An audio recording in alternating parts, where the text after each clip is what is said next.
Imagine, it's 1347. You're standing on the quay of a thriving port, but instead of the bustle of commerce, you hear only groans and the ringing of bells ringing for the dead.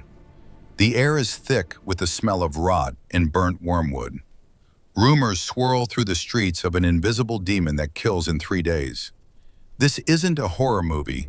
It's the reality of the Black Death, which wiped out half of Europe.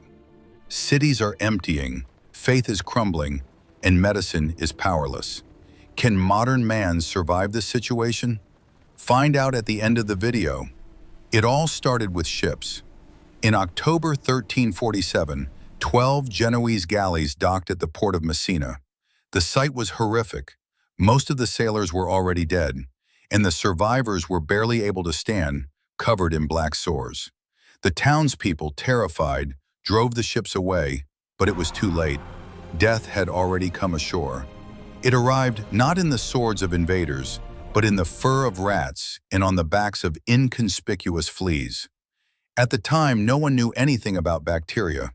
People believed it was divine wrath or poisoned air. The plague spread like wildfire. Trade routes that had once brought silk and spices now became roads of death. City after city plunged into chaos. Neighbors boarded up the doors of houses where coughing could be heard, and authorities tried to isolate the new arrivals, imposing quarantine, a 40-day waiting period on board. But walls could not stop the microscopic enemy.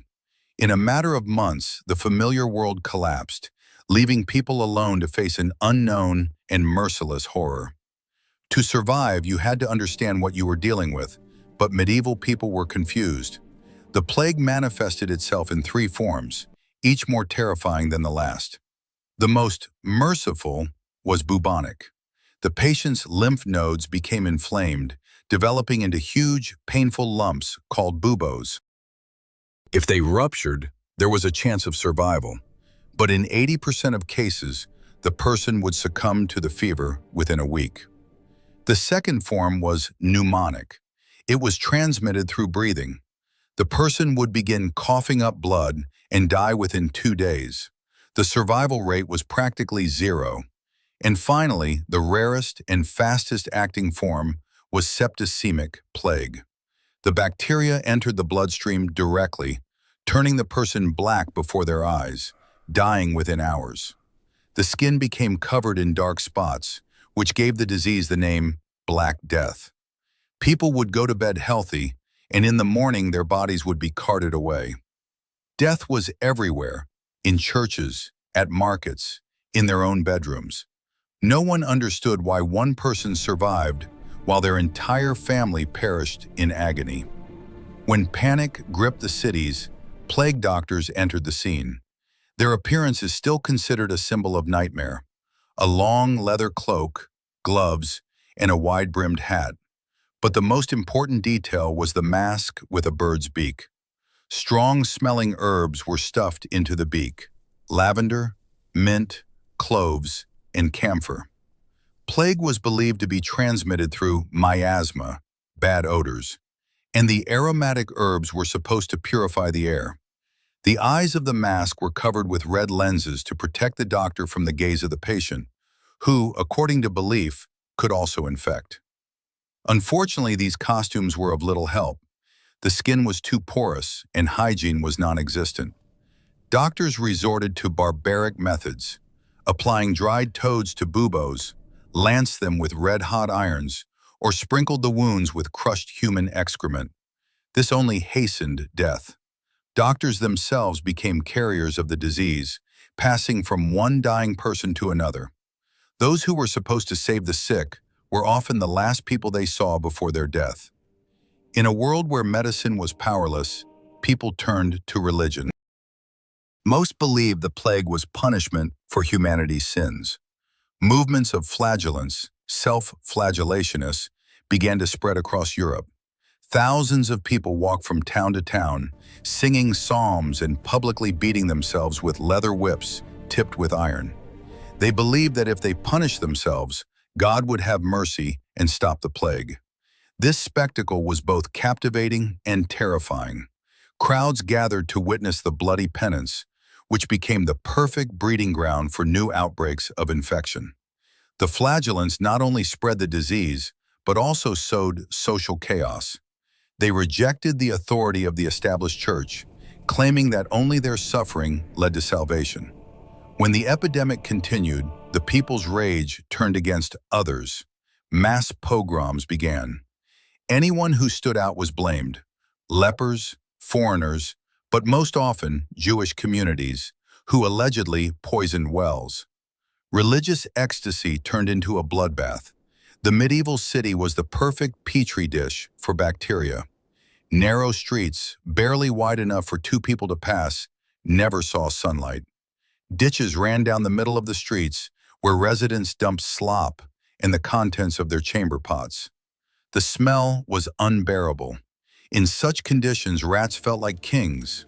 The black rat, the main carrier of plague fleas, lived in thatched roofs, in bales of grain, and even in the beds of city dwellers. People lived in cramped quarters, often several families in a single room, making the transmission of the pneumonic form of the plague instantaneous. There was no running water. Water was drawn from wells located near the cemeteries, which were overflowing. When the cemetery grounds ran out of space, corpses were dumped into communal ditches, barely covered with earth. The mud on the streets reached several centimeters, and blood, waste, and infection mixed in this sludge. To a modern person, such a city would seem like hell, but to a medieval citizen, it was an ordinary house that became his tomb. The Black Death didn't just kill people, it shattered the very foundations of society. Entire villages died out, leaving no one to till the land. Harvests rotted in the fields, and livestock ran wild. The feudal system, which had held together for centuries, began to crumble. Previously, peasants were worth nothing, but now surviving laborers were worth their weight in gold. Those who survived demanded higher wages and freedom of movement. Lords were forced to make concessions to avoid complete ruin. Meanwhile, prices for basic goods skyrocketed. Craftsmen died, and production ground to a halt.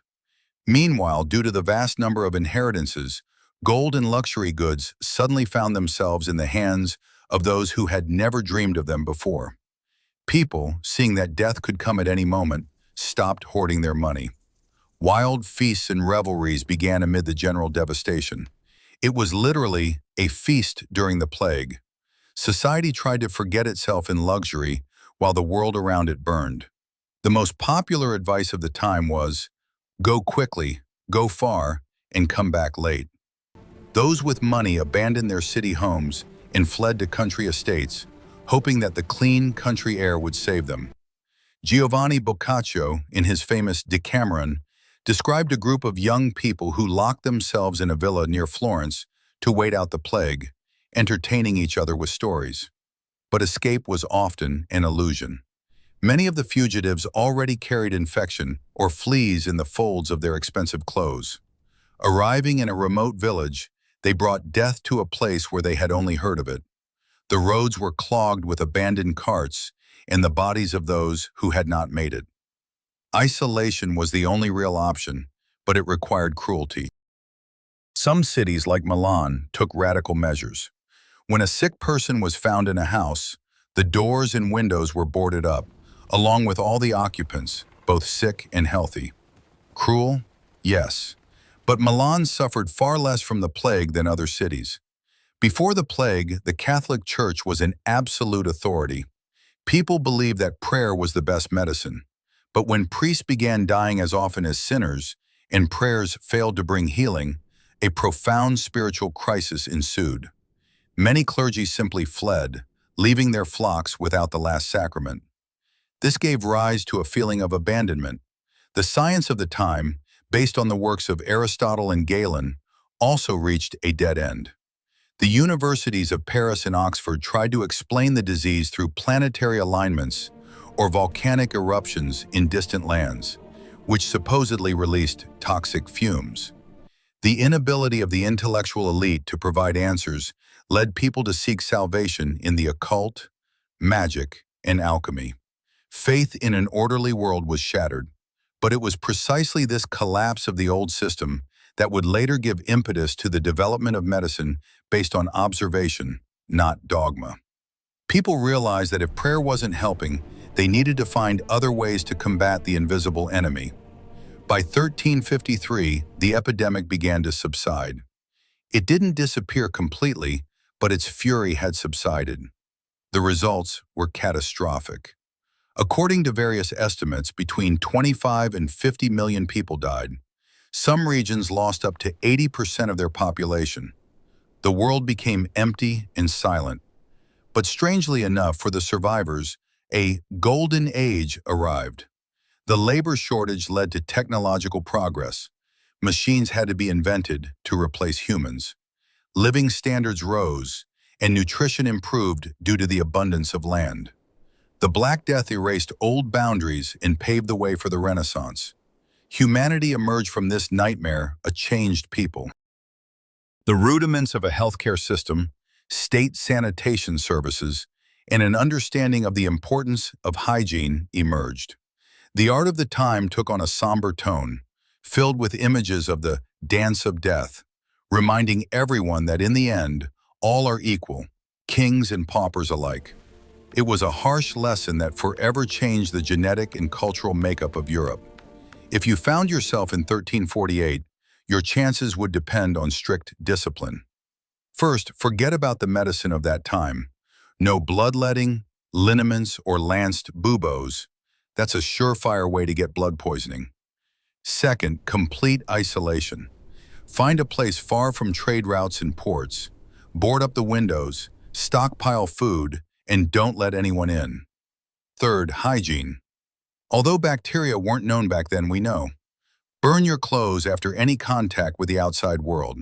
Treat everything with vinegar or alcohol. Fourth, fear not only people, but also animals. Don't touch cats and dogs. They can carry infected fleas on their fur. Hunt rats, but do so carefully, burning their carcasses. Fifth, keep the fire going. Fleas don't like heat and smoke. Include more vitamins in your diet, if you can find them. And most importantly, avoid any crowds, whether a church service or a procession of flagellants. Your main goal is to become invisible to society until the storm subsides. In this world, solitude is life. So, could modern humans survive the Black Death? The answer is yes and no. Physically, we have an advantage. Our knowledge of bacteria and our understanding of infection would have given us a huge advantage. Simple disinfection and social distancing would have saved millions of lives. But psychologically, we are much weaker. We are accustomed to comfort, antibiotics, and government assistance.